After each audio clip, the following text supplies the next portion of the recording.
There are no such things as limits or obstacles, only opportunities. Step into the greatest version of yourself because what you do matters. Shift your narrative. You're listening to Opportunity Makers, where entrepreneurs come to take their purpose-driven business to the next level. Here's your host, Jim Padilla. Hey, Opportunity Makers, welcome back to the podcast. You know, in today's digital age, everything is about technology. And the world is trying to replace the human side of things as fast as possible. AI is coming on strong. Technology is robotics, bots everywhere. And it makes you feel like, the human doesn't have the value, even though God says otherwise. And I'm a firm believer that technology should always enhance humanity, not replace it. And, today's guest got a great interview for you, with a rock star named Rick Elmore, who played, college and pro sports, jumped into an opportunity, and he's gonna talk about his product. And I think it's something that you should take advantage of and check out, because it's something that helps just keep a little thread of humanity, just a touch, in your business and what you're doing. But really, in the opportunity maker side of things, I'm always wanting you to see where's the place you can lean in. Where can you go on offense? Where can you take that chance and jump in to solve that problem? Be a difference maker, because that's what opportunity makers do, right?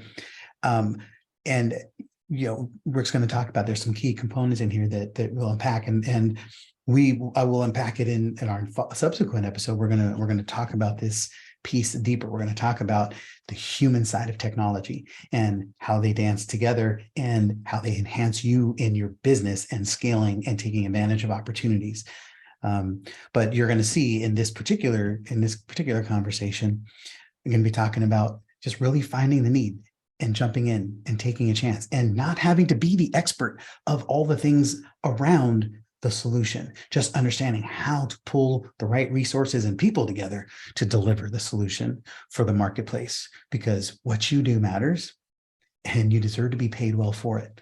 And you can't get paid well for it if you can't get found. So make sure you're leaning in so that you can become that opportunity maker, step in and draw the crowd, say, hey, I'm here. I've got the cure for what ails you. Right? Because that's what we do here at Gain the Edge. We focus on entrepreneurs that are scaling, that are very much exponential thinking, that want great outcomes and want to step in and make a massive difference and deliver in the calling that you have been put in place to be able to deliver for the people who you serve. And we help monetize that for you. We build scaling. We help you scale your mission with sales teams and sales strategies and sales events. And I'd love the opportunity to be able to help you. So make sure you check us out. In the show notes, there's links and resources for you to be able to reach out, talk to us, and see how we might be able to help if that's something of interest. And enjoy the episode and enjoy the conversation, because we have a lot more coming. Give us some feedback. Let us know how this works for you, what kind of questions you have, what you're taking away from this, and what kind of content you would like to see in the Opportunity Makers podcast. Right? We'll talk soon. Why don't we just get started with, telling people about you? Let's, I guess, give a quick synopsis of your journey. Who's Rick? Sure. Yeah. Well, my background's in professional sports and college athletics. Grew up playing football. Was fortunate to find a knack for it after a few years. I wouldn't say I was super good at it early on, but got recruited, played at the University of Arizona. Was a 3-year starter under Mike Stoops. Had a good career there. Was drafted into the NFL in 2011. Got to live out my childhood dream. Played for just over 3 seasons. Bounced around as a journeyman, like a lot of the guys there. But when I got done, I made the transition to corporate medical sales, like a lot of the guys do. Still had that drive, that fire, that passion. Wanted to do something very rewarding, highly competitive, that allowed me to use all the skills that I developed as an athlete over almost 2 decades. But in 2017, after being in medical device sales for almost 6 years, I was a rookie of the year my first year, and then was either top 1% or top 5 rep in the company for the last 5.5 years. Just there was an itch I couldn't scratch, so I went back and did my MBA. I still have a couple classes left, but started a company based off a lecture that I was in. Kind of had a light bulb moment when I was sitting in a lecture. So yeah, that's kind of a little bit about my background. Awesome. And that is a common trend, right? I'm always very attracted to athletes. I played junior college baseball, and I love working with athletes because they have an innate understanding Yep. of high volumes of preparation Yep. Yep. for small amounts of effort. Football, you're going to practice for 25 hours a week to play for 7 minutes. Yeah, Right? yeah. Insane amount of film, insane amount of practice, gym, classroom, taking care of your body just to go get 40 or 50 snaps if you're lucky. Yeah, Right. so totally understand that. How does that translate in your world to business? How do you see that benefiting you as an entrepreneur? Yeah, so I'm a father now. I'm coaching my son in football now. I would advise anybody out there who has kids to allow them to play sports, because you start at an early age developing skills that you're going to use for the rest of your life. You learn how to be a good teammate, a good friend, to work hard, to work through bumps and bruises, persevere, plan, prepare, compete, right? All these things that if you can develop early on, those transferable skills are massively, massively valuable to anything that you're going to do in life. And that's really what's made me successful, is just taking what I developed over my athletic career and applied it to everything else that I was doing. I would not say I'm the greatest salesman. I would not, I started a tech software industrial automation company with no experience, but what has allowed me to excel is just having an innate and massive amount of drive, competitiveness, understanding how to overcome obstacles, break through barriers, persevere.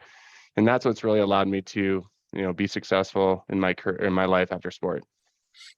Amen. Yeah, I just so resonate with that, and I recommend that for everybody. If you're thinking about, not like you need to have it's not like discriminate against anybody else, but learn to have a bias for people who understand the power of preparation, the power of having to sacrifice to get something on the back end. And in today's climate, it's not even rewarded anymore. It's like, competition's not honored. Hard work isn't honored. Everybody thinks it should just be ease and grace and peace and love. Yeah.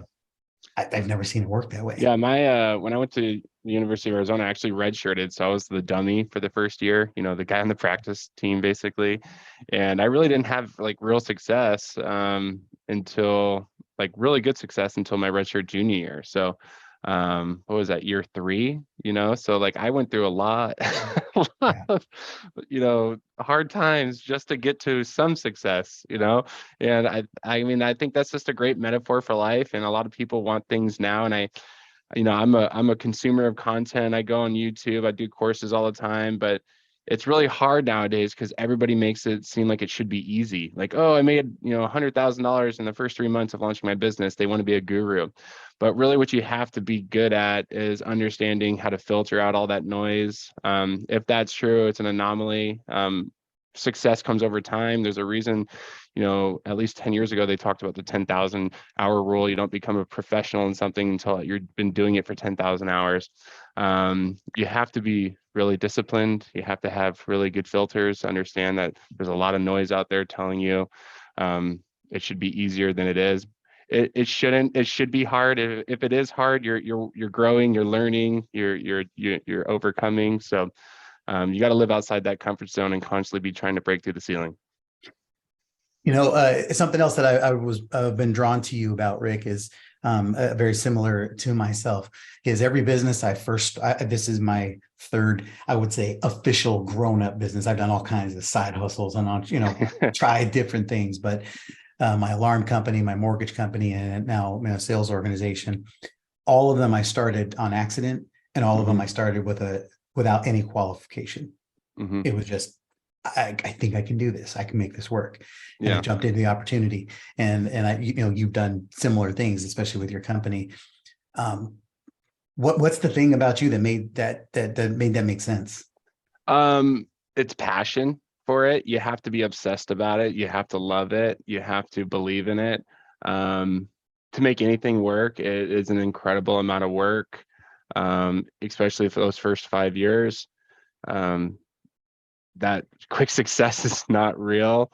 That's something that really helped me get this going. When I was sitting in my marketing class in my MBA, the light bulb moment came off when, the professor said, I was in a sales role. He said handwritten notes had a 99% open rate. I just thought it was such a good idea. But really when that, seizure, they call it the entrepreneurial seizure, when that moment comes over you and you just feel all these emotions and excitement for what you're doing, is when you see it work. So I think when an entrepreneur tests the product, they see how it works, and they believe in it, you get really excited about it. But the problem is just, understand that excitement's going to fade when you start like lifting up, picking up rocks, like, oh, like this is going to be a really hard thing to overcome. And then you got to figure out how to get over it. And then the next step, like, oh, what's behind this door? Oh, that's a really hard obstacle to overcome too. But I just think you got to be really passionate about your product. You have to be really disciplined in your lifestyle. And you have to be so committed to the purpose of what you're doing that nothing's going to shake you. And I think that's what's really helped me be successful. Yeah, I heard this quote 2 different times in my life, and it's interesting. One was when the first day I showed up for my at Sac City for my junior college baseball, and coach told us, today is going to be the most excited you're ever going to be, because from here on out it's work. And I made it, and then, oh crap, now I got to go earn it. Yeah. And then I've also heard John Maxwell talk about that in leadership, when you pull a new team together and you share a vision, and this moment is the most excited you're ever going to be about it, because now it's about the work. Yeah. Right. Yeah, that's definitely how it is in starting a business, that you're excited to get started, but seeing all those athletes on TV, you don't realize, or these what do you call it, actors, they've gone through decades of failure, trying and failing. Well, try, fail, improve, right? And it's always funny, like that feeling you have when you start something, but it's the people that can, keep going when that failing is gone, because that feeling is going to be gone pretty quick. Yeah, For sure. Yeah. So I want to start talking about, I want to talk about your company. But the one last thing before we talk about the specifics is, again, as somebody who started, like you said, jumped into a company that you were not the expert, you're not the technical expert, et cetera. How do you turn that into a win? By stepping into a space that you're unfamiliar, and now you've got something that's rolling. Well, I think, I talk to my wife about this all the time, and she's the one that actually tells this to me. She sees it more than I do. She's like, entrepreneurs, there's just entrepreneurship's in your blood. I think what makes a really good entrepreneur is somebody that can understand what their strengths are. And for me, it's sales and marketing. I'm really good at, just sales and marketing. I wasn't good at building websites or building robots or building software. I had to find people to do that. But in order to be successful, you have to be able to build a team around you that's going to help you go far. If you want to go fast, you can go alone. But if you want to build a business that's going to be an awesome business and thrive, and hopefully be something that can be acquired someday, that's the goal of our company, is you have to build a really great team, a really good a lot of systems and processes, and you just have to set up those goals and attack them. But what we've been really good at is finding the right people, basically researching, developing, and attacking what we want to go after, and having the right people to help us do it. But yeah, I'm no expert in robotics or building software or trying to figure out how to do tens of thousands of handwritten notes a day in a warehouse. I had to hire a lot of people, so it costs a lot of money. Ignorance can cost a lot, so make sure before you jump into something, you really do think it all the way through. But it's been really fun. And I think anybody who's a true entrepreneur is going to be excited about whatever opportunity they're going to go into, because all the growth that comes out of it. There's nothing like it. You're going to get 40 years of growth out of 5 years of being an entrepreneur. And I wouldn't trade that for any other career out there. It's been very rewarding doing what we've been doing for the last almost 100%. Yeah, I'm a firm believer. I don't know anything that develops you more as a human than in entrepreneurship. Well, it develops you technically, mentally, emotionally. Like, it's going to test you on every level. you're going to have all those those sleepless nights, and you're going to have all those doubts, and you got to learn how to overcome all of that. And that security of that W-2, it's not there. So you got to wake up and make it happen every day. So simply noted. First, tell us what is simply noted so the listeners can understand. And then why did you put everything on the line to start this business with no experience, jump into something because what was the need that you were solving? Yeah, so great question. So Simply Noted is a handwritten notes platform. And what that means is that we've built the world's only purposely built writing robot. We spent over $850,000 into this amazing technology.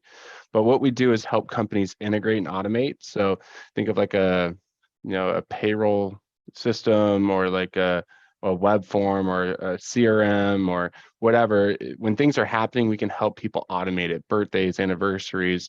So we help companies automate it or scale it. So like right now we're in the holidays, companies are sending tens of thousands of holiday cards to their employees or customers. So, we help them integrate, automate it, or scale it. And really why this was started really was just a need. When I was in that marketing class, I was trying to think of ways to be more successful. I was trying to apply everything that I was absorbing in my MBA. And I had a marketing professor said, going through, a lot of the marketing stuff, direct mail, cold call, email, digital, everything was super nominal, very low. And he ended the lecture saying, handwritten notes have a 99% open rate. And I was like, and I was knocking on doors trying to get doctors to talk to me. And I was like, man, if I can get in front of that doctor 99% of the time, like I'm going to be so much more successful. So what we did is we flew some technology in from South America, worked with a mailing house here in Phoenix, flew a cheap little robot in from China. And after about a month of trying to get this thing to work and putting together some handwritten notes, we sent them out, like really fake, really bad early on, really bad product. But we sent them out to some doctors that I couldn't work, or I wasn't working with. And I got 28 doctors to call me back, which was, as a sales rep, having a customer call you is a big deal. And these doctors were like first off, like, hey, Rick, this is really cool. Like, nobody ever sends me a handwritten note. So they were I automatically was on their good side, right? Because I was impressing them with something that wasn't normal. And they're like, hey, this offer sounds good. Like, let's set up a lunch and talk about it. And of those 28 handwritten notes or responses, I got $280,000 in sales when my monthly quota was about $50,000. My whole team was going nuts. My company's going nuts. Like, I was going nuts. Like, that's when like the entrepreneurial seizure was like, this is it. This could be a business. I knew it would work. I got $20,000 in commission. I was like, business is on autopilot. Like, let's go. This is going to work. And I just saw a need. I was just like, business is so impersonal. It's always an ask. It's all digital. It's all noise. Like, there's nothing out there like this. So I got to work, did some research. There was a company that's no longer around that was focusing on the wedding industry. I was just like, that is the worst thing you should do, because there's bridezillas. Anybody who's been married and planned a wedding gets that. And then there was like a company that's still around today, but they're more focused on B2C. And I was like, that is terrible too. Like, people don't have the budgets. Like, why isn't anybody doing this for business? Like, they have the systems, the processes, the budgets. So yeah, it's been fun. I believed in it so much. I grew up without a phone. I got a cell phone when I was 16. So writing handwritten notes was, common. Like, coaches who recruited me sent me handwritten notes. Those are keepsakes. I played for the San Francisco 49ers in 2012. So when I left, Jim Harbaugh sent me a handwritten note. Like, that's literally Nice. like in my bookcase in my office at home. So it's like, it is just such an appreciated, powerful thing that we can do in an era where it's so impersonal nowadays. It's all digital, So I don't know. As you say that, that's a trip, because my daughter and I had a little struggle like about 15 years ago, and we didn't talk for a couple of years. And then she wrote me a Father's Day note a couple of years later. I still have it. It's right here. I keep it on my desk. Right. It's like it's empowering. It's powerful. It's emotional. It connects with you differently, right? Definitely. Yeah. Yeah, it just does. And it just, I don't know, to me it just means more. I mean, we have all of our reporting and we have all our dashboards and all of our digital, but I have all my sales tracking stuff right here on flip charts on the wall. I just touch Yeah. tangibility of it Yeah. just to me matters. Yeah. And that's what we're trying to do. I mean, everything we do is genuine. It's real pen, right? There's a lot of companies out there that'll do like a laser printed font, but we're just, we're one tiny step below, if you were actually doing it. But yeah, if we're doing our job right, it's going to look as authentic as possible. It's going to look like you sent it. So that feeling that you have right there with that handwritten note, we're trying to automate that and scale that for our clients. Awesome. Amen. So what's the real payoff on this then? Why it's cool business, great, like you carved out your own niche. But why does this matter? I just think it's something that's not around. Well, starting a business, number one, was extremely important to me. I wanted to prove that I can do it. I wanted to challenge myself, and this was the best way to challenge yourself as a young adult, is try to build a product, build a company, and see if you can be successful doing it. But I just believe so much in the product. It's the last thing, really in the world that I believe that people think that can be genuinely automated. Like, you can automate everything else, emails, text, phone calls, voicemails, gifts, but it all looks like it was automated, this doesn't. So I just think there's a real need for it, especially today, especially after post-COVID. A lot of the interactions are not in person as much anymore. Right. So I feel like people are craving something that's more, tangible and personal these days. Definitely. So how can people get a chance to check this out, and who's the right person that is it most beneficial for somebody who's doing a volume play, or does this work for small business too? So yeah, our website's great for anybody. So simplynoted.com. Anybody can go on there and send one card, create their own card. We try to help businesses just because they have the systems in place to automate it, so they're more of like a ongoing client. But our website's great for anybody to send one, send 10, 500. A lot of our corporate accounts will contact us directly, so we can be a little bit more hands-on. But if you guys go to our page, our Simply Noted homepage, just in the top right-hand corner, you can request a free sample. And we actually do a really nice job of putting together this big kit that we send you before you even spend $1 with us. Lots of handwriting samples, case studies, writing styles, different things, flyers and stuff. So I would just advise anybody who's remotely interested to go request a handwriting sample, because if you don't need it now, there's gonna be a time in the next 6 to 12 months, like, hey, I need to send that handwritten card and I don't have a stamp. I'll just go to these guys and let them take care of it for me. We have not had the opportunity to engage the Simply Noted process yet, but I'm definitely attracted to it. But here's another perspective on it, guys. Just to think about this, Cindy and I just got a message from a client just a couple of days ago. We sent out cards to everybody there, and we send them out individually, and we always put something custom on it so they don't ever feel like this was a blast. And we had a client to just called us the other day because she got a card for Thanksgiving, and she thought it was just going to be a, hey, happy Thanksgiving from Gain the Edge.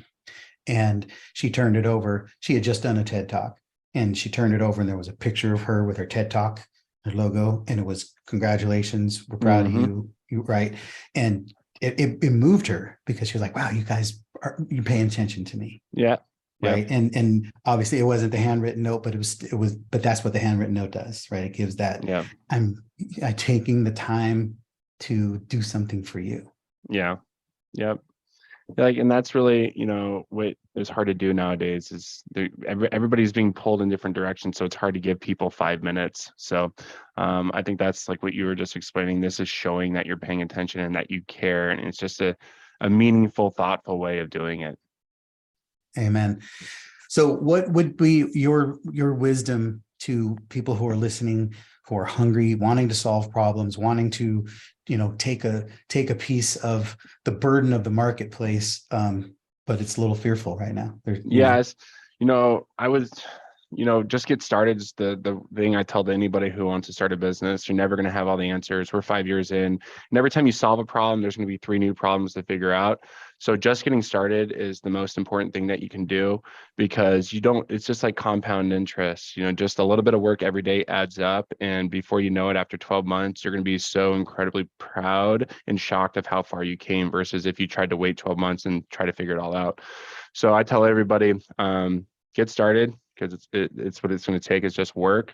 You're never going to have it all figured out. Also, be really, don't take massive risks. Don't, I follow the bullets and bowling ball technique. You do fire a bunch of, you have one bowling ball, say you have $10,000 to start a business, make $50 investments, $100 investments, test until you can point that cannon exactly where you need to go. And you have that one ball to fire. So do a lot of tests before you go crazy and go, make some massive investment. But I would say those are the 3 things I would recommend anybody who's thinking about starting a business. Awesome. So go to simplynoted.com. All of Rick's information will be in the show notes, so you can get access to him on LinkedIn, all the places to find him, and as well as get to Simply Noted. Go check it out. Just look at doing business a little differently. And I cannot make enough of a stand and a statement for don't lose connection with the human side of business. And we were trying to digitize ourselves out of everything, and we got to hang on to the few things that we can still do to keep people feeling important and unique and special in business, because otherwise we're all heading in the wrong place. That's well said. I couldn't have said it any better. Outstanding. Rick Elmore, appreciate you, man.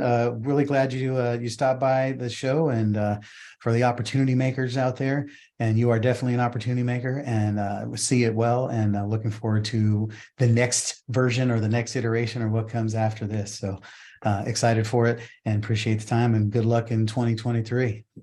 Thanks for having me on, Jim. Appreciate it. All right. Thanks for joining us on this week's episode of Opportunity Makers. Head on over to gaintheedgenow.com to connect with Jim and his team. And remember, there's no such thing as limits or obstacles, only opportunities.